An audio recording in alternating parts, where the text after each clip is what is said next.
இல்ல அவரு தங்கலான்ல பிஸியா இருக்காரு. ஸோ அதனால வரிசையா அவர புடிக்கவே முடியாதுன்னு அவரே மேடையில சொன்னாரு. ரொம்ப இன்ட்ராகேஷன் பண்ணாதப்பா. படம் வரட்டும்பா. Press people, press and media team கிட்ட நீங்க கேள்விகள் இருக்குன்னா நீங்க தாராளமா கேட்கலாம். ஹலோ. ஓகே. ஆமாம் சார். ரெண்டு பார்ட்டா பிளான் பண்ணியிருக்கோம். ஆமாம். டைரக்டர் ஒரு கன்க்ளூஷனோட தான் அந்த படம் முடியும். ஒரு கண்டினியூ மாதிரிலாம் இல்லாமல் ஒரு கன்க்ளூஷனோட முடிஞ்சு தான் பார்ட் வரும். டைரக்டர் ஆக்சுவலா சொல்லுங்க சார். நம்ம படம் எடுத்து வெளியில வரணும்னாவே ரொம்ப போராட்டம். இதுல ஒரு டைம்ல தமிழ் ராக்கர்ஸ்னு ஒண்ணு இருக்கு. அத காலி பண்ணணும்னு சொல்லி நம்மளே போராடி இருந்தாங்க. நீங்க என்னடனா அசால்ட்டா இந்த டைம்ல தமிழ் ராக்கர்ஸ் நான் பாப்பேன்னு சொல்றீங்க. இன்னும் உங்க படம் ரிலீஸே ஆகல. நான் இல்லை சார், நான் அப்படி சொல்லலை. அதே மாதிரி உங்க படத்தை தமிழ் ராக்கர்ஸ்ல நாங்களும் பார்க்கணும்னு நினைச்சா என்ன ஆகும்? இல்லை சார், நான் மீன் பண்ணது நான் அப்படி சொல்லலை, தமிழ் ராக்கர்ஸ்ன்னு சொல்ல. நான் ஒரு டைம் வந்து என்னோடய ஃப்ரெண்டுக்கிட்ட நம்ம தேட்டருக்கு போய் பார்க்கலாம் அப்படின்னு சொல்லி நாங்கள் ஒரு 10 பேர் போனோம். அதில் 2 பேர் வந்து ஒரு சின்ன படத்துக்கு தான் போய், ஏன்னா நானும் அவனும் சினிமா ரிலேட்டடாக இருக்கனால இந்த படத்துக்கு போகலான்னு பிளான் பண்ணோம். அவன் என்ன சொன்னான்னா இன்னொரு படத்தை சொன்னான்.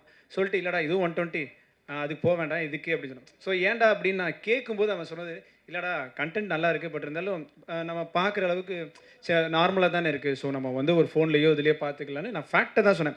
அப்போ அவன் சொன்னது அதான் அந்த சொன்னேன். என் பெர்ஸ்பெக்டிவில் சொல்கிறேன், தப்பாக எடுக்க வேணாம். அவன் சொன்னதுனால சரி ஓகே, நான் அது ஒரு ஹிண்ட்டாக எடுத்துட்டேன். நம்ம நாளைக்கு படம் பண்ணும்போது கொஞ்சம் ஆடியன்ஸும் தேட்டருக்கு வரணும்னு நினைக்கிறோம். நான் ஒரு விஷயத்தை பண்ணிட்டு நீங்கள் தேட்டருக்கு வந்து பாருங்கள் அப்படின்றத விட அவங்களுக்கு என்ன பிடிக்குன்னு தெரிஞ்சு அது ரிலேட்டடாக பண்ணி அவங்கள சாட்டிஸ்ஃபை பண்ணணுக்கு தான் அந்த எக்ஸாம்பிள் சொன்னே தவிர்த்து தமிழ் ராக்கர்ஸை பார்க்குறேன் அப்படின்லாம் நான் சொல்லவே இல்லை சார். இல்லை இன்னொன்று என்னோட பெர்ஸ்பெக்டிவ்னு அது முதையே சொல்லிட்டேன், தப்பாக எடுக்க வேணாம். ஏன்னா கண்டென்ட் ரொம்ப முக்கியம், அதையும் நான் சொல்லியிருந்தேன். இல்லை இங்கே நிறைய பேர் கதறதை நாங்கள் பார்த்துருக்கோம், ப்ரொடியூசர்லேருந்து எல்லாருமே. அதனால தான் அதை கேட்டோம். ஏன்னா அந்த வார்த்தையை நம்ம சொல்ல வேண்டிய வேலையே இல்லை. இல்லை சார், நான் வந்து ஒரு சிடி ஒழிக்கிறேன்னு சொல்லி விஷால் ஒரு பக்கம் போனார். தமிழ் ராக்கர்ஸ் எதுவும் நம்ம ஒரு கஷ்டப்பட்டு குழந்தைய பெற்றுக்கிற அளவுக்கு தான் இதுவும் எடுத்துகிட்டு வருது படம். ஆமாம் சார், கண்டிப்பாக. ஸோ அப்படி வரும்பொழுது அந்த பேரை ஏன் யூஸ் பண்ணணும், அவங்களுக்கு ஏன் ப்ரமோஷன் கொடுக்கணும்? இல்லை சார், நான் வந்து ப்ரொமோஷனுக்காக சொல்ல. அந்த டைமில் இப்போ அதெல்லாம் இல்லை. நான் சொல்கிறது வந்து அந்த டைமில் வந்து நான் ஓப்பனாக ஃபேக்ட் சொல்கிறேன். அப்போ நானும் பார்த்தவன் தான். ஏன்னா நான் இப்போ சினிமாவுக்குள்ளே வரல, தப்பு பண்ணியிருக்கேன். ஸோ அந்த டைமில் நான் பார்த்தேன். அதனால் அதை நான் ஃபேக்டாக சொன்னேன். இது எக்ஸாம்பிளாக தானே சொன்னதை தவிர்த்து அதை ப்ரொமோட் பண்ணுறதுக்காகவோ இல்லை தமிழ் ராக்கர்ஸை வந்து இது பண்ணுறதுக்காக எதுவும் சொல்ல சார். மீன் கொடி பாண்டிய மன்னன், ஸோ இதில் என்ன காரணம் அதை வச்சுருக்கீங்க? அது ஏற்கனவே பொன்னியின் செல்வன் வந்துருச்சு. இல்லை சார், ஆக்சுவலி இல்லை சார், இது வந்து ஒரு 5000 இயர்ஸ்க்கு முன்னாடி பாண்டியர் காலத்தில் நடக்குது. ஸோ அதனால நான் அப்படி காட்டியிருக்கேன். அந்த ஏர்கிராஃப்ட் வந்து மலேசியாவில் நடந்த ஒரு இதில். ஆமாம் சார், அதுதான் பேஸ் பண்ணி தான் இது பண்ணியிருக்கீங்களா? ஆமாம் சார், அது பேஸ் பண்ணி தான் பண்ணியிருக்கோம். பட் ஆனால் அதுக்கான சொல்யூஷனாக சொல்லலை. இது அதோட புனைவு. இந்த கதையை புனைவாக வச்சு நாங்கள் ஒரு இமேஜினேஷன். ஆமாம் சார். ஆனால் நிறையா ஒரிஜினல் ஃபேக்ட் இந்த மாதிரி உள்ள பெர்முடா, ஸோ இதெல்லாம் எடுத்துகிட்டு வந்து அதில் எங்களோட கதையோட புனைவை சேர்த்துருக்கோம். ஓகே. சதுர்ன்றதுக்கு 4 காலகட்டத்தில் நடக்கிற ஒரு கதைன்னு அர்த்தம் சார். 4 காலகட்டங்கள்.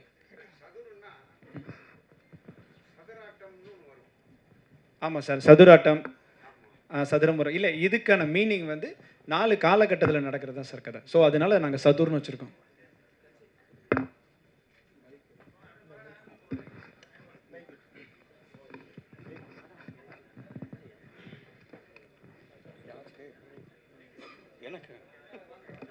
அங்கே அங்கே கேட்டேன். சொல்லுங்கள்.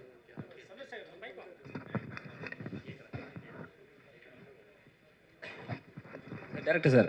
சார் சொல்லுங்கள் சார். நீங்கள் சதுர்னு படம் வச்சுருக்கீங்க, கூட சிவனை காட்டுறீங்க, எரிக்கல்லை காட்டுறீங்க, சரிங்களா? எரிக்கல் வந்து சிவனை காட்டும்போது அது என்னென்னா, எரிக்கல் வந்து தான் வந்து டோட்டல் உலகத்தையும் அழித்து திருப்பி ரீஜென்ரேஷன் ஆச்சு. அந்த நேரத்தில் வந்து நீங்கள் சிவனை காட்டுறது எந்த வித நியாயம்? இல்லை சார், அது வந்து இது போஸ்டருக்காக இருக்குது. ஆனால் படத்தில் இந்த மாதிரி இருக்காது சார், படத்தில் வேறு மாதிரி இருக்கும். சரி, அப்புறம் ஹெலிகாப்டர்லாம் காட்டுறீங்க. ஆமாம் சார். அதில் வந்து தமிழ்லாம் மென்ஷன் பண்ணியிருக்கீங்களே, அது எப்படி? அது தமிழ் வந்து என்னென்னா, நான் தமிழ் உள்ள ஆர்வத்தினால தான் இந்த இது பண்ணேன். ஆக்சுவலி இந்த கேரக்டர் பேர் தமிழ் தான். அது எதுக்காக வச்சுருக்கேன்னா, தமிழ் மேலே உள்ள ஆர்வத்தில் தான் வச்சுருக்கேன். இங்கிலீஷில் வைக்க ஹெலிகாப்டர் மேலேயே தமிழ் எழுதுவீங்க. தமிழில் போர்டே வைக்க விட மாட்டானுங்க. இல்லை சார், எனக்கு அது மேலே உள்ள ஆர்வத்தில் நான் அப்படி பண்ணியிருக்கேன் சார். இங்கிலீஷில் தான் வைக்கிற மாதிரி இருந்தது, வேண்டாம் தமிழ்லேயே தமிழ்னு போடணும். அதுக்கு ஒரு ரீசன் இருக்குது சார் ஃபிலிமில், அதுக்கு ஒரு ரீசன் சொல்லுவாங்க. அது ஆமாம் சார். ஆமாம் சார்.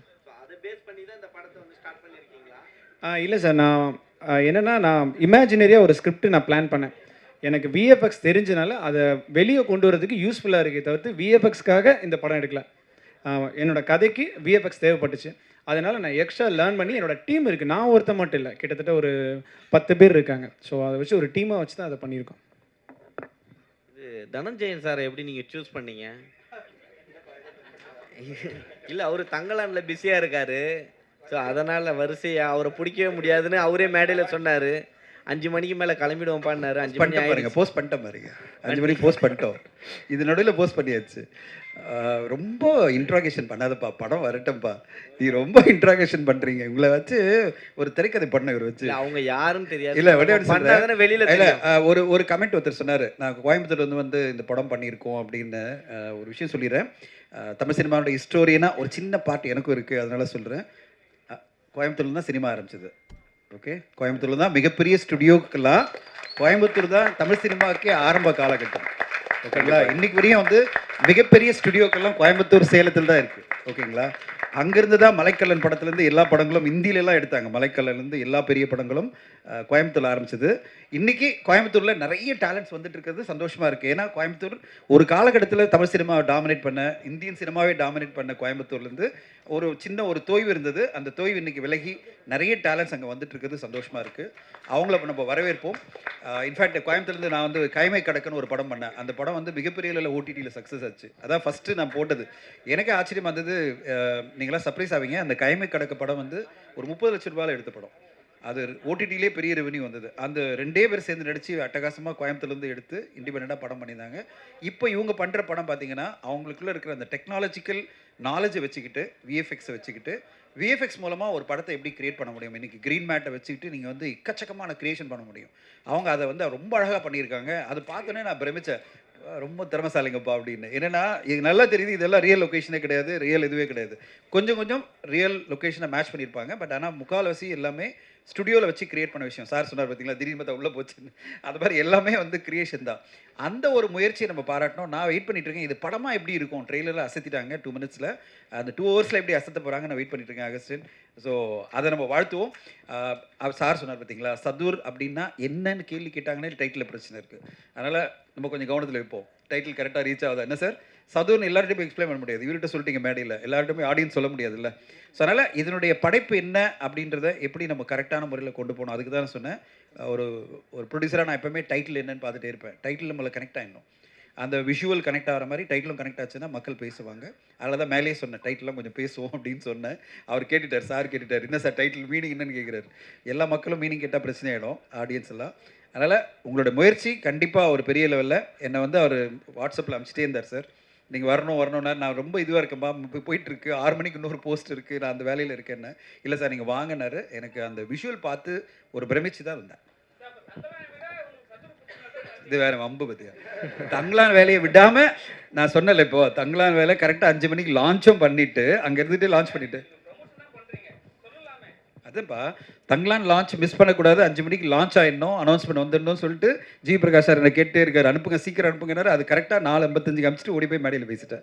ஸோ அந்த மாதிரி நம்ம கமிட்மெண்ட் என்னென்னா சொன்ன வேலையில் டைமில் லான்ச் பண்ணிடணும். இந்த விழாவை மிஸ் பண்ணக்கூடாது. ஏன்னா ஒரு யங்ஸ்டர்ஸை நம்ம வந்து அப்ரிஷியேட் பண்ணணும். யங்ஸ்டர்ஸை நம்ம வந்து முடிஞ்ச வரையும் சப்போர்ட் பண்ணணும்.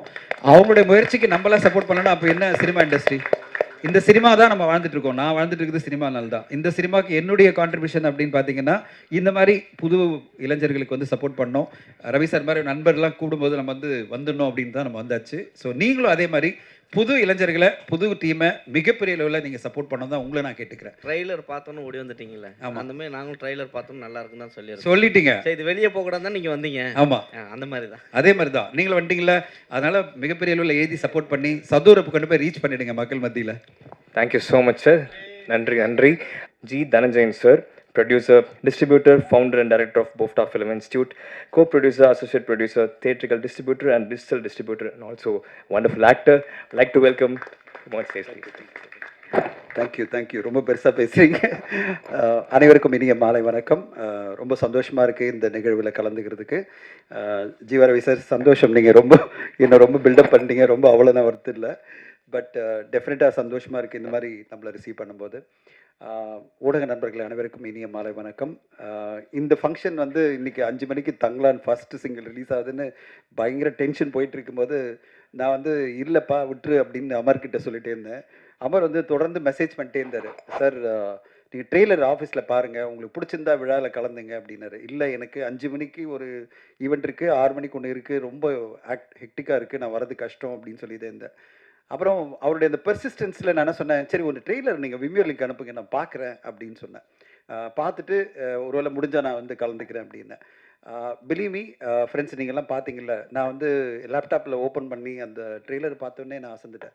என்னடா இது, ஏதோ ஒரு சின்ன படம், ஏதோ ஒரு இது பண்ணுறாங்கன்னு நினச்சா, இவ்வளோ மேஜிக்கலாக நிறைய விஷயங்கள், ஹிஸ்டாரிக்கல் விஷயங்கள், கான்டெம்பரரி விஷயங்கள், இப்படி பல விஷயங்களை ஒருங்கிணைச்சு ஒரு அருமையான ஒரு ட்ரெய்லரை, ஒரு பட்ஜெட் கன்ஸ்டன்ஸ் இருக்கிற படம். ஏன்னா புது ஆர்டிஸ்ட் வச்சு ஒரு படம் பண்ணும்போது, புது இயக்குனர், புது ஆர்டிஸ்ட் வரும்போது, மணிகண்டன் சார் உண்மையிலே உங்களை வாழ்த்தணும். இவ்வளோ பெரிய நம்பிக்கை வச்சு ஒரு படம் எடுக்கிறது, ஒரு புது டீமை வச்சு இவ்வளோ பெரிய பட்ஜெட் நீங்கள் எடுக்கிறீங்கன்னா, இந்த வருஷம் 2023 வந்த படங்களை பார்த்தீங்கன்னா, இந்த மாதிரி ஒரு அம்பிஷியஸான ஒரு படமாக பல பேராலும் பாராட்டப்பட்டு விகடனால் அவார்டு கொடுக்கப்பட்ட படம்னா அது யாத்திசை.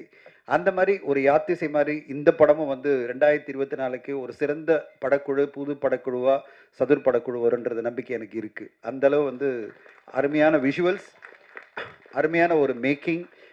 அந்த ஹிஸ்டாரிக்கல் போர்ஷன் 12 நிமிஷத்துக்கு கொஞ்சம் 20 நிமிஷம் பண்ண முடியுமா அகஸ்டின் பிரபு? பண்ணிங்கன்னா இன்னும் கொஞ்சம் பெட்டராக இருக்கும். தெரியல, அதில் கதையில் ஸ்கோப் இருக்கான்னு தெரியல. பட் ஆனால் இன்னும் கொஞ்சம் லெங்க் பண்ணிங்கன்னா அந்த ஹிஸ்டாரிக்கல் போர்ஷனே ஒரு யூஎஸ்பியாக, அதாவது unique selling proposition of your ஃபிலிமை மாறலாம். அது மூலமாக அவங்க படத்துக்கு வேல்யூ இன்னும் அதிகமாக கூடலாம். எல்லாமே எங்கள் ஆக்டர்ஸ் பார்த்தீங்கன்னா, அமர் ரமேஷ், அஜித் விக்னேஷ், தாமோதரன் எல்லாருமே பார்க்கும்போதே சந்தோஷமாக இருக்குது. ஜீவா ரவி சாரினுடைய அந்த ரோல் அவரை ரொம்ப பிடிக்கும் எனக்கு. நான் வந்து ஒரு 10 வருஷம் முன்னாடி அந்த மாதிரி வரணும்னு நினச்சேன். ஜீவா ரவி சார் மாதிரி ஒரு கேரக்டர் ஆர்டிஸ்ட் நிறைய படம் பண்ணலாம்னு நினச்சேன். ஆனால் அதுக்கு ஸ்கோப்பே கிடைக்கல. ஏன்னா நம்ம பாட்டு படங்களில் பிஸியாக இருந்துட்டோம். நிறைய பிரச்சனைகள், ஒரு படத்தை ரிலீஸ் பண்ணுறதுக்குள்ளே நம்மளுக்கு ஒரு வழி ஆகிடும். அந்த படம் டிஸ்ட்ரிபியூஷன், மார்க்கெட்டிங், ப்ரொமோஷன் இதிலே பிஸியாக இருக்கும்போது ஆக்டிங் அப்படின்றது ஒரு பெரிய டெடிக்கேஷன். போய் உட்காந்தா ஃபுல் டே அங்கே உட்கார வச்சுருவாங்க. ஒரு நாள் ஃபுல்லாக 2 ஷாட் தான் எடுப்பாங்க. நம்ம அவ்வளோ பிஸியான ஷெட்யூலில் போய் ஆக்டிங் பண்ண முடியாதுன்னு நினச்சி நான் ஒதுங்கிட்டேன் அதுலேருந்து. அதனால் நிறைய படம் என்னை கூப்பிட்டுருந்தாலும் நான் நடிக்கவே போக முடியல. ஆனால் எனக்கு ஜீவரே சார் அப்படி ஒரு கார்ப்பரேட் ஸ்டைலில் ரொம்ப அழகாக எல்லா படத்துலையுமே வந்து ரொம்ப அழகாக பண்ணுவார். அவர் பார்க்கும்போதே சந்தோஷமாக இருந்தது. சரி நம்ம நடிக்கணும்னு நினச்சோம், முடியல, அவர் நல்லா பண்ணுறார் அப்படின்னு சந்தோஷப்பட்டுக்கலாம். அண்ட் மணிகண்டன் அவர்களுக்கு வாழ்த்துக்கள். அண்ட் அகஸ்டின் பிரபு, உங்களுடைய இந்த புது முயற்சி ரொம்ப புதுமையாக இருக்குது. கண்டிப்பாக மக்களுக்கு பிடிக்குன்னு நினைக்கிறேன். ஆனால் என்னுடைய ஒரே ஒரு ரிக்வெஸ்ட் உங்களுக்கு என்னென்னா, திடீர்னு ஒரு ப்ரெஸ் மீட் வச்சுட்டு ஒரு ப்ரெஸ்ஸில் வந்துட்டு ஒரு ட்ரெய்லர் மட்டும் போட்டுட்டு நீங்கள் வந்து படத்தை ரிலீஸ் பண்ணி கொண்டு வந்தீங்கன்னா அந்தளவு நம்மளால் எதிர்பார்ப்பை உருவாக்க முடியாது. இன்னும் நிறைய ஒர்க் பண்ண வேண்டியிருக்கு.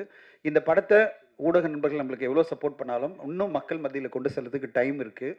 அதை நீங்கள் ஒரு 30 to 60 டேஸ், 30லேருந்து 60 நாட்கள் நிறைய மெனக்கிடணும். இந்த படத்தினுடைய கான்செப்டை மக்கள் மத்தியில் கொண்டு செல்லணும். மக்கள் இந்த மாதிரி ஒரு படத்தை திரையரங்கில் வந்து பார்க்கறதுக்கு ரெடி ஆகணும். நீங்கள் எதுவுமே ரெடி ஆகாமல் படத்தை வெளியிட்டிங்கன்னா அதான் நடந்துட்டுருக்கு நிறைய சிறு பட்ஜெட் படங்களுக்கு. இன்றைக்கி பார்த்தீங்கன்னா எக்கச்சக்கமான சிறு பட்ஜெட் படங்கள் வந்து மக்கள் திரையரங்குக்கு வராமல், அவங்க வந்து பெரிய படம்னா நான் திரையரங்கில் பார்க்குறேன், அதாவது ஒரு லைன், பெரிய படம்னா பெரிய ஸ்க்ரீனில் பார்க்குறேன், சிறிய படம்னா சிறிய ஸ்க்ரீனில் பார்க்குறேன், அதாவது லேப்டாப் இல்லை மொபைலில் பார்க்குறேன்ற ஒரு மனநிலை, டிவியில் பார்த்துக்கிறேன்ற ஒரு மனநிலை ஆடியன்ஸ் மத்தியில் நிறைய வந்துருச்சு. அது வந்து எந்தளவு பாதிக்குதுன்னா, ஒரு காலகட்டத்தில் சிறு பட்ஜெட் படங்களுக்கு நான் கிட்டத்தட்ட 20 வருஷமாக இப்போ சினிமா இண்டஸ்ட்ரியில் இருக்கேன், ப்ரொடக்ஷனில். நான் வந்து சிறு பட்ஜெட் படங்களே 5 கோடியிலேருந்து 20 கோடி ஷேர் பண்ணதெல்லாம் பார்த்துருக்கேன். இப்போ எந்த அளவு மோசமான ஒரு நிலைமை அப்படின்னு பார்த்தீங்கன்னா, சிறு பட்ஜெட் படங்களுக்கு 10 லட்சத்துலேருந்து 50 லட்சம் கிடைச்சா பெரிய வெற்றின்ற மாதிரி ஆயிடுச்சு. சில படங்கள் தான் 1 கோடி ரூபாய் ஷேர் அப்படின்னு. அவ்வளோ தொலைவு வந்து டோட்டலாக டிக்ளைன் ஆகிருக்கு. ஏன்னா திரையரங்கு ஆடியன்ஸ் வந்து சிறு பட்ஜெட் படங்களுக்கு வரமாட்டேன்றாங்க. அவங்கள வரவழைக்கணும் அப்படின்னா இந்த கிராண்ட் விஷுவலோட நீங்கள் கிராண்டான மார்க்கெட்டிங் பிளான் பண்ணி ஆகணும். மக்கள் மத்தியில் இது ஏன் இந்த படத்தை திரையரங்களை பார்த்து நீங்கள் என்ஜாய் பண்ணணும் அப்படின்ற ஒரு எதிர்பார்ப்பையும் அந்த ஒரு என்ன சொல்கிறது, ஒரு ஆர்வத்தையும் உருவாக்குனா தான் திரையரங்கு மக்கள் வருவாங்க. அதை நீங்கள் பண்ணுவீங்கன்னு எதிர்பார்க்குற மணிகண்டன். என் சைட்லேருந்து ரவி சார் சொன்ன மாதிரி நிறைய படங்களுக்கு என்னால் முடிஞ்ச ஒரு சப்போர்ட்டாக ஓடிடியில் அந்த படங்களை கொண்டு வந்துட்டுருக்கேன். இப்போ சமீபத்தில் பார்த்தீங்கன்னா ஒரு நொடி அப்படின்ற படம் மிக பிரமாதமாக பெரிய லெவலில் ரீச் ஆச்சு. இன்ஃபேக்ட் வந்து ஓடிடியில் ட்ரெண்டிங்லேயே ஒரு 3 வாரம் இருந்து பெரிய லெவலில் ஒரு வருமானத்தை கொண்டு வந்து கொடுத்தது. இப்போ ஹிட்லிஸ்ட் படம் போயிட்டுருக்கு, அதுக்கு முன்னாடி ஹாட்ஸ்பாட் படம், எறும்பு, மதிமாறன் அப்படின்னு வரிசையாக படங்களை பண்ணிகிட்டே இருக்கோம். நாளைக்கும் ஒரு படம் ப்ரீமியர் ஆகுது. என்னால் முடிஞ்ச வரையும் நிறைய திரைப்படங்களுக்கு சப்போர்ட் பண்ணி அந்த படங்களை ஓடிடியில் கொண்டு வரணும் ட்ரை பண்ணுறேன். ஆனால் அதுக்கு லிமிடேஷன்ஸ் இருக்குது. ஏன்னா என்ன மாதிரி இன்னும் 6 பேர் இருக்காங்க, அவங்களும் படங்களை ட்ரை பண்ணுறாங்க, அவங்களும் கொண்டு வர நினைக்கிறாங்க. அதனால் அவ்வளோ ஈஸியாக ஓடிடியில் கொண்டு வந்துட முடியாது. அந்த ரெவென்யூ கொண்டு வரதும் பெரிய சேலஞ்ச். ஏன்னா வாரம் படங்கள் இன்றைக்கி வந்து ரெவென்யூ ஷேர்லேயே 2 படம் வர ஆரம்பிக்குது. ஆடியன்ஸை வந்து எப்படி திரையரங்களை கொண்டு வந்து பார்க்கறதுக்கு கஷ்டப்படுறோமோ அதே மாதிரி இன்றைக்கி ஓடிடியில் பார்க்க வைக்கிறதும் கஷ்டமாக இருக்குது. அவ்வளோ படங்கள் எல்லாருமே ரெவென்யூ ஷேர்லேயே கொடுக்க வந்துட்டாங்க. ஸோ இந்த காலகட்டத்தில் நம்ம திரைப்படங்களை மக்கள் மத்தியில் கொண்டு சென்று திரையரங்கு வரவழைக்கணும். எப்படியாவது திரையரங்கில் பெரிய ரெவென்யூ எடுக்கணும். அதுக்காக எல்லோருமே உழைக்கணும். ஊடக நண்பர்களுக்கு உங்க கூட இருப்பாங்க. ஒரு நல்ல படைப்பாக இருக்குது. இந்த படைப்பை வந்து மக்கள் மத்தியில் கொண்டு செல்றதுக்கு இங்கே இருக்கும் அனைத்து ஊடக நண்பர்களுக்கும் சப்போர்ட்டாக இருப்பீங்க நான் நம்பிக்கையோடு எதிர்பார்த்துருக்கேன். என்னால் முடிஞ்ச சப்போர்ட் மிஸ்டர் மணிகண்டன் என்ன வேணும்னாலும் டிஜிட்டல்லையும் மார்க்கெட்டிங்லையும் நான் அவைலபிளாக இருக்கேன். And I will be able to support you. ஒன்று படம் காமிங்க சீக்கிரமாக. நம்ம வந்து என்ன பண்ணலான்னு பார்க்கலாம். ஏன்னா டைட்டிலேருந்தே என்ன அளவு அட்ராக்ஷனாக என்னென்ன விஷயங்கள் பண்ண முடியும்னு பாருங்கள். ஏன்னா நண்பர்கள் இவங்க இருக்கிறவங்க நம்மளுக்கு சப்போர்ட் பண்ணுவாங்க. ஆனால் ஆடியன்ஸ் அந்த மாதிரி இருக்க மாட்டாங்க. அவங்க இன்னும் அட்ராக்ட் பண்ணி அவங்கள கொண்டு வரதுக்கு என்ன மாதிரி முயற்சிகள் நம்ம ஒருங்கிணைஞ்சு எடுக்கலான்னு பார்க்கலாம். இந்த நேரத்தில் அமருக்கு என்னுடைய வாழ்த்துக்கள். விடாப்பிடியாக இருந்து நீங்கள் வரணும்னு ஆசைப்பட்டு என்னை வரவழைச்சதுக்கு நன்றி. ஏன்னா எனக்கு ட்ரெய்லரை பார்த்தோன்னே வேந்து போய் தான் நான் வந்தேன். ஆக்சுவலி நான் வந்து ஆஃபீஸில் சொன்னேன், இல்லைங்க அந்த புது டீம்னுடைய முயற்சி நான் அப்ரிஷியேட் பண்ணணும், போய் அவங்களோட இருக்கணும். ஏன்னா இந்த மாதிரி புதுப்பட குழுக்கெல்லாம் ஜெயிச்சா தான் சினிமா நல்லாயிருக்கும். ஏன்னா எல்லா ஒர்க்கும் நீங்கள் வந்து மொபைலே பார்த்துக்கிறேன்னு. சாரி, நீங்கள் முன்னாடி நான் மொபைலில் ஒர்க் பண்ணிகிட்டே இருந்தேன். ஏன்னா 5 மணிக்கு போஸ்ட் ரெடி ஆகிட்டு இருக்கு, அதுக்கு நான் அப்ரூவல் கொடுக்கணும். ஸோ அதனால தான் கொஞ்சம் பிஸியாக உட்காந்து ஒர்க் பண்ணிகிட்டே இருந்தேன். ஸோ ஏன் வந்தேன்னா உங்களுடைய அந்த முயற்சி மக்கள் மத்தியில் போய் சேரணும். அதுக்கு என்னால் முடிஞ்ச 1% உதவியாவது இருக்கணும் தான் நான் வந்தேன். ஸோ மிக்க நன்றி என்னை அழைத்ததுக்கு. அண்ட் இந்த படத்துக்கு ஊடக நண்பர்கள் சப்போர்ட் பண்ணி கொடுக்கணும்னு கேட்டுக்கிறேன். உங்களோட முயற்சி பெரிய வெற்றி அடையணும். அதுக்கு என்னால் முடிஞ்ச எல்லா உதவிகளும் கண்டிப்பாக நான் செய்வேன் இந்த நேரத்தில் உறுதியாக சொல்கிறேன். Thank you so much. Thank you so much sir. உங்களுடைய சப்போர்ட் படத்துக்கு ரொம்ப ரொம்ப முக்கியம். ட்ரெய்லர்லேருந்து ரொம்ப அழகாக உங்களுக்கு சப்போர்ட்டை கொடுத்துருக்கீங்க. ரொம்ப நன்றி சார். நம்மளுடைய டைரக்டர் அகஸ்டின் பிரபு அவர்களை பேச அழைக்கிறேன்.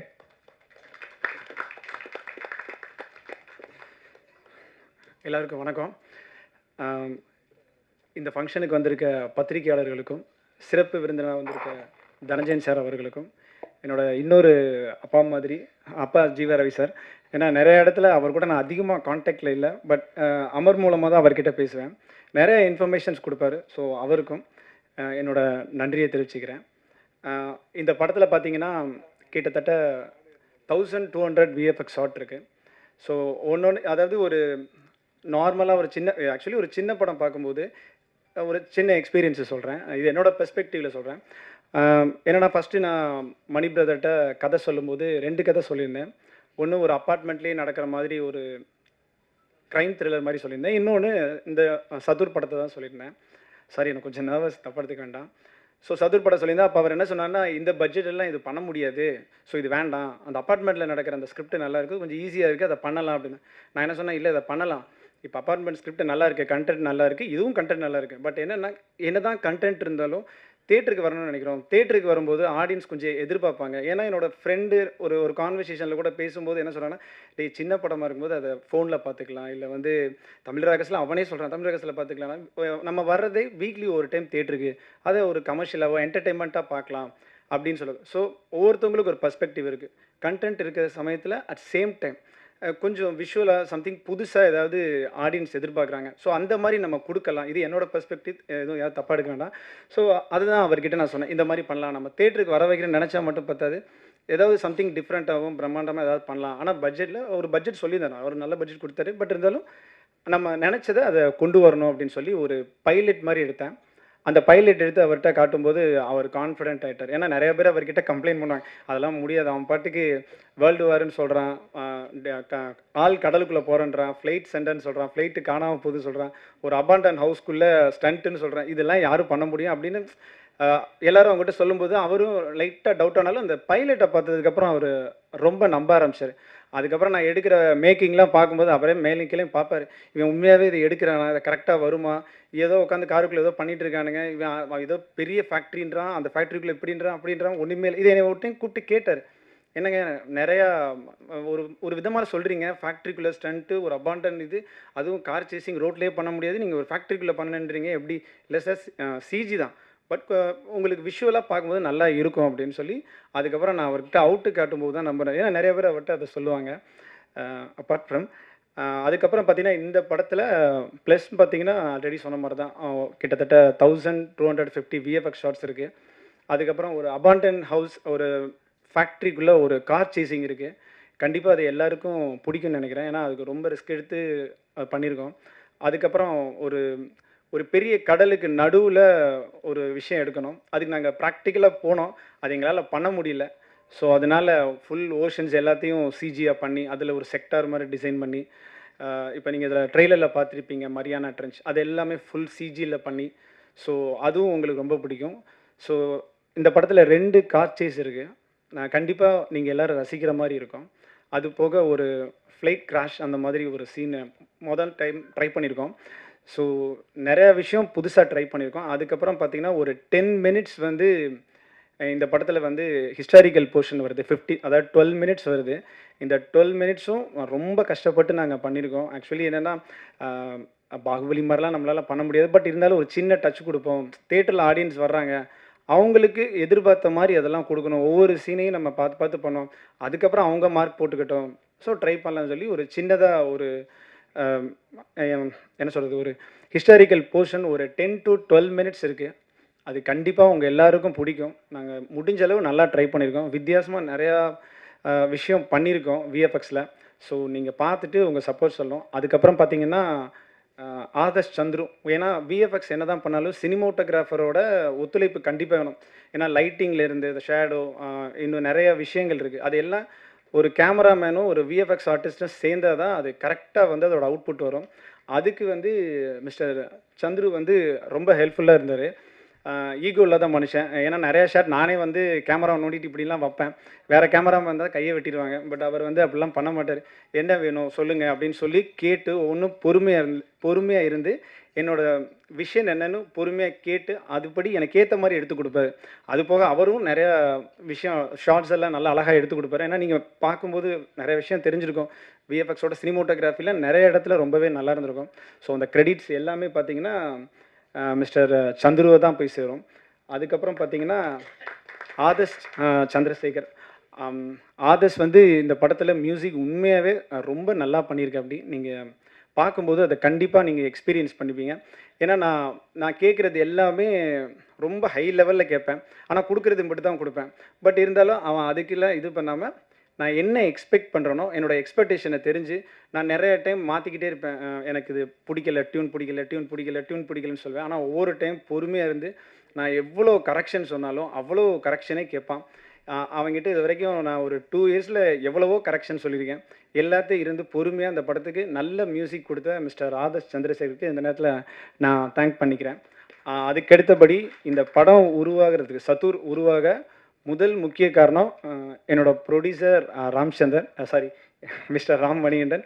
அவருக்கு இந்த நேரத்தில் என்னோடய நன்றியை தெரிவிச்சுக்கிறேன். அதுக்கடுத்து இந்த படம் உருவாக ரொம்ப முக்கிய காரணம் என்னோட பிரதர்னே சொல்லலாம், அமர் ரமேஷ்.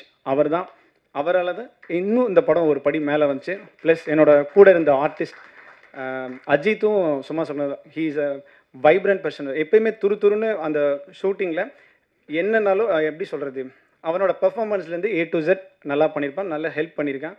அதுக்கடுத்து ஒரு நிமிஷம், தாமோதரன், சாரி எனக்கு அந்த பேர் வந்து டக்குன்னு வர மாட்டேங்குது, ரெகுலராக கூப்பிட்றனால. தாமோதரன் வந்து கிங் போர்ஷன் பண்ணியிருக்கேன். அப்படி ஃபஸ்ட்டு அவரை பார்க்கும்போது நான் கிங் பண்ணுவாரா அப்படின்னு ஒரு டவுட்டில் தான் இருந்தேன். ஃபஸ்ட்டு நான் பார்த்துட்டு வர சொல்லிட்டு இல்லை நீங்கள் வேண்டாம் அப்படின்ற மாதிரி நான் முடிவு பண்ணேன். பட் அந்த பையன் இருந்து இல்லை எப்படி நான் வரணும்னு சொல்லி கேட்டான். நான் சொன்னேன் இந்த மாதிரி எனக்கு கொஞ்சம் பாடியெலாம் பில்ட் பண்ணி ஹேர்லாம் நல்லா விட்டு நீ வரணும் அப்படின்னு. அவன் நான் என்ன கேட்டனோ அதே மாதிரி கெட்டப்பை இன்ன வரைக்கும் அவன் வச்சிட்ருக்கான். அதுக்காக அவ்வளோ தூரம் இது மெனக்கெட்டிருக்கான். தென் மெனக்கெட்டிருக்காரு sorry brother. And then Suriya bro வந்து இந்த படத்தில் வந்து ஒரு சின்ன ஒரு ஆர்கியாலஜிஸ்ட் ரூல் மாதிரி தான் அவரும் பண்ணியிருக்காரு. அவரும் ஒரு நல்ல பர்சன், ஆக்டிங் வைஸ் ரொம்பவே நல்லா பண்ணியிருக்காரு. அவரும் இந்த படம் வர்றதுக்கு ஒரு இது. ஸோ அவருக்கு என்னோட நன்றியை தெரிவிச்சுக்கிறோம். அதுக்கப்புறம் எடிட்டர் மிஸ்டர் கார்த்திக் வந்து என்னென்னா, எடிட்டிங் டேபிளில் நான் என்ன சொன்னாலும் அதை விடாமல் ஃபாலோ பண்ணி, நான் ஒவ்வொரு நாளும் நான் ஒரு எடிட்டிங் சொல்லிட்டு போனாலும் நீங்கள் போயிட்டு வாங்க, நீங்கள் கேட்குற மாதிரி நான் ஒன்று பண்ணி வைக்கிறேன்னு நான் போகும்போது நான் எதிர்பார்த்ததோட 2 மடங்கு நல்லாவே பண்ணியிருப்பார். நீங்கள் பார்த்த ட்ரெய்லர் கட்ஸ் எல்லாமே அவர் தான் பண்ணது. அவர் வந்து ரொம்ப மெனக்கெடாமல் சிம்பிளாக நீட்டாக புரிகிற மாதிரி இருக்கணும். அதனால் எடிட்டிங் பேட்டர்னே அவர் ஒரு வித்தியாசமாக பண்ணியிருக்காரு. அவர் என்னைய சொல்கிறாரு, உண்மையாகவே எடிட்டிங் எல்லாமே அவரோட இதுதான், அவர் தான் ஃபுல்லாக பண்ணது. அதுக்கு அடுத்தபடியாக இஷிதா ஷா அவங்க ஒரு சாங் பண்ணியிருக்காங்க இந்த படத்தில். அவங்களும் பெட்டராகவே பெர்ஃபார்மன்ஸ் பண்ணியிருக்காங்க. அவங்களுக்கு என்னோட நன்றியை தெரிவிச்சுக்கிறேன். அதுக்கடுத்து ஜீவா ரவி சார் வந்து சொன்னார், அவங்க வரும்போது என்னை உண்மையாகவே ட்ரஸ்ட் பண்ணல. நான் ஸ்கிரிப்ட் சொல்லி என்னென்னா நான் எடுக்கிற விதம், ஏன்னா அவர் வரும்போது என்ன சொன்னால் விஎஃப்எக்ஸ்லாம் சொல்கிற கரெக்டாக வந்துருமோ அப்படின்னு ஒரு சந்தேகத்தில் தான் இருந்தார். ஆனால் இப்போ அவர் கண்டிப்பாக நம்புகிறாருன்னு நினைக்கிறேன். ஆனால் அவர் மாதிரி ஓப்பனாக பர்சனலாக என்னோட குட் பேஜஸில் இருக்கிற ஒரு பர்சன். அதிகமாக பேசலைனாலும் அமர்னாலும் அவருக்கு தெரியாமல் அதிகமாக டிஸ்கஷன் பண்ணுவோம். அது அமருக்கே தெரியும் நல்லா. ஸோ மிஸ்டர் தனஞ்சயன் சார் வந்ததுக்கு மிக்க நன்றி. ஓகே, இதோட நான் போதுன்னு நினைக்கிறேன். ப்ளஸ் சின்னதாக ஒரு சிலர் சொல்லிக்கிறேன். ஃபில்மில் ரொம்ப கஷ்டப்பட்டு விஎஃப்எக்ஸ் இல்லை எல்லோரும் பண்ணுவாங்க கஷ்டப்பட்டு. பட் எங்களோட டீமை வச்சு நாங்கள் ரொம்ப பார்த்து பண்ணியிருக்கோம். ஆடியன்ஸ் எல்லாருமே, நீங்கள் எல்லாருமே பார்க்கணும், ஒவ்வொரு சீன்ஸையும் ரசிக்கணும், புது எக்ஸ்பீரியன்ஸ் கிடைக்கணும், வித்தியாசமாக ஸ்க்ரீன் ப்ளே இந்த மாதிரிலாம் சொல்லணும்னு ஆசையில் ஒரு புது ப்ராடக்ட் நாங்கள் ரெடி பண்ணியிருக்கோம். இந்த படத்துக்கு கண்டிப்பாக நீங்கள் எல்லோரும் சப்போர்ட் பண்ணணும். நீங்கள் சப்போர்ட் பண்ணால் தான் கண்டிப்பாக நாங்கள் எல்லாம் மேலே வர முடியும். ஸோ நீங்கள் எல்லாருமே இந்த படத்தை பற்றி உங்களோட நல்ல ஒப்பீனியன் சொல்லி இந்த படம் ஒரு பெரிய சக்ஸஸ் ஆகணும். ஏன்னா எல்லோரும் உழைச்சிருக்காங்க. பட் அட் சேம் டைம் நீங்கள் எல்லோரும் சப்போர்ட் பண்ணி இந்த படத்தை நல்ல விதமாக கொண்டு வரணும். என்னால் முடிஞ்ச அளவு நான் என்னோடய எஃபோர்ட் போட்டிருக்கேன். கண்டிப்பாக எனக்கு சப்போர்ட் பண்ணி கொடுங்க. தேங்க்யூ. ஜீவா ரவி சார் அவர்களை மேடைக்கு அழைக்கிறேன். Can I have Jeeva Ravi sir on the stage, please? Give a great round of applause for Jeeva Ravi sir. பத்திரிகை ஊடகத்துறை நண்பர்களுக்கு வணக்கம். ஸோ இங்கே எவ்வளோ பேர் வந்திருக்கீங்க, உங்கள் எல்லாருக்கும் ரொம்ப நன்றி. ஏன்னா பெரிய படம் சின்ன படம் அப்படின்னு இல்லாமல் ஒரு நல்ல கண்டென்ட் உள்ள படம் சதுரன். நான் முதல்ல கோயம்புத்தூர் போய் நடிக்கும் போது எனக்கு டைரக்டர் வந்து ஒரு சின்ன ரூம், ஒரு டேபிள் சேர் தான் கொடுத்தாரு. சரின்னு சொல்லிட்டு அதை பண்ணிட்டோம். அடுத்தது வந்து இந்த மாதிரி ஒரு பொட்டிக்குள்ளே நில்லுங்க சார், அது சரியாயிடும். டப்பிங்கில் போய் பார்த்தா அது லிஃப்ட்டு கடலுக்கு அடியில் போகுது. ஸோ இது பிரம்மாண்டம். கோயம்புத்தூரில் கிளஸ்டர் ஸ்டுடியோஸில் சாதாரணமாக எடுத்த படம் தான் நான் நினச்சேன். பட் டப் பண்ணும் போது தான் தெரிஞ்சது இது வேறு லெவல் படம். இப்போ ட்ரெய்லரே இப்போ நான் தான் பார்க்குறேன். ரொம்ப பிரமாதமாக இருக்கும். உங்கள் எல்லாருக்கும் பிடிச்சிருந்துச்சு ட்ரெய்லர்? சந்தோஷம். அண்ட் ப்ரொடியூசர் மணிகண்டன் சார், இந்த மாதிரி படங்கள் பண்ண முன் வர்றதுக்கு ப்ரொடியூசர் நம்மளுக்கு தேவை. அதனால் மணிகண்டன் சாருக்கு ஒரு நன்றி சொல்லிக்கிறேன். மொத்த க்ரூ எல்லாருக்கும் என்னுடைய வாழ்த்துக்கள். God bless. அண்ட் அமர் லீடில் பண்ணுறாரு. ஸோ ஹீரோயின், நம்ம நண்பர்கள் பசங்க எல்லாமே யங்ஸ்டர்ஸ். பட் நாளைக்கு அவங்க பெரிய பேராக அந்த சினிமாவில் அவங்க இருப்பாங்க கண்டிப்பாக, அது உறுதியாக சொல்கிறேன். And music director, art director, எங்கள் கம்ப்ளீட் க்ரூக்கு நான் என்னோட நன்றியை தெரிவிச்சுக்கிறேன். இன்னொரு முக்கியமான விஷயம் சொல்லணும். நிறைய பேர் படம் பண்ணிவிட்டு அது எங்கே கொண்டு போய் சேர்க்கறது, அது யார்கிட்ட கொண்டு போகலாம், இங்கே கொண்டு போகலாமா, இந்த தளம் அந்த தளம் அப்படின்னு சொல்லுவாங்க. ஓடிடி, நெட்ஃப்ளிக்ஸு, அதுக்கப்புறம் ஆஹா அண்ட் அமேசான். பட் எங்களுக்கு தெரிஞ்ச ஒரு பேர் இருக்குது. அங்கே அந்த படம் போச்சுன்னா டெஃபினட்டாக அந்த படம் மிகப்பெரிய வெற்றி அடையும், தியேட்டர்ஸ்க்கும் போகும். அது மிஸ்டர் தனஞ்சயன் சார் தான். நல்ல படங்கள் இன்றைக்கி நிறைய படங்கள், நான் நடித்த படங்களே ஒரு 3 படம் என்ன பண்ணுறதுன்னு தெரியாமல் தவிச்சிட்டு இந்த ப்ரொடியூசர்ஸ்க்கு ஒரே நிமிஷத்தில் அதெல்லாம் முடிச்சு இன்றைக்கி ஓடிடிக்கு நிறைய படம் அவர் மூலியமாக போகுது. பட் அதில் கண்டென்ட் இருக்கணும், ப்ராடக்ட் நல்லா இருக்கணும், அதெல்லாம் பார்த்து அவர் ஹெல்ப் பண்ணுறது வந்து இன்றைக்கி சினிமாவில் ஒரு பெரிய blessing sir. Thank you Dhananjayan sir and God bless you. And okay. And இன்னொரு முக்கியமான விஷயம் சொல்லணும். அண்ட் இந்த கோயம்புத்தூர்லேருந்து நிறையா திறமைகள் வந்துட்டுருக்கு பாருங்கள். லோகேஷ் கனகராஜ், இப்போ அதுக்கப்புறம் இவங்க எல்லாருமே வந்து ஈச் ஒன் ஆஃப் தெம் ஒரு யூனிக் நேமாக வந்து கோயம்புத்தூர்லேருந்து வருவாங்க. முதல்ல மதுரையிலேருந்து வந்தாங்க, இப்போ கோயம்புத்தூர் நல்ல ஒரு நேமில் இருக்குது. அண்ட் அந்த விஷயத்தில் நான் லோகேஷ் கனகராஜ் அவர்களுக்கும் இப்பா பாதி அவர்களுக்கும் நான் நன்றி சொல்லிக்கிறேன்.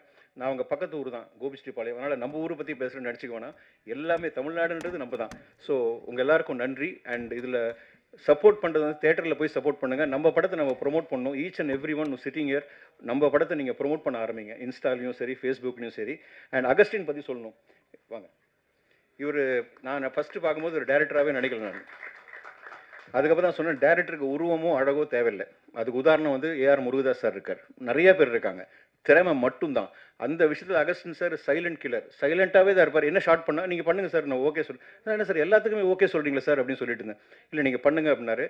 அந்த சாதாரண மனிதன் தான் இன்றைக்கி வந்து மிகப்பெரிய பேராக ரிலீஸுக்கு அப்புறம் உங்கள் எல்லாராலையும் போற்றப்படும் ஒரு பெரிய டைரக்டராக வருவார். என்னை பொறுத்த வரைக்கும் சங்கர் சார் படம் பார்த்துருப்பீங்க, பெரிய பிரம்மாண்டம் இருக்கும், நிறைய கேஜிஎஃப் பார்த்துருக்கீங்க. பட் தமிழ்நாட்டில் கோயம்புத்தூர்லேருந்து ஒரு பெரிய டைரக்டர் கூடிய சீக்கிரம் உங்கள் எல்லாரும் முன்னாடி வந்து நிற்பார். அகஸ்டினுக்கு என்னுடைய உங்கள் சார்பாக நான் அவரை வாழ்த்திக்கிறேன்.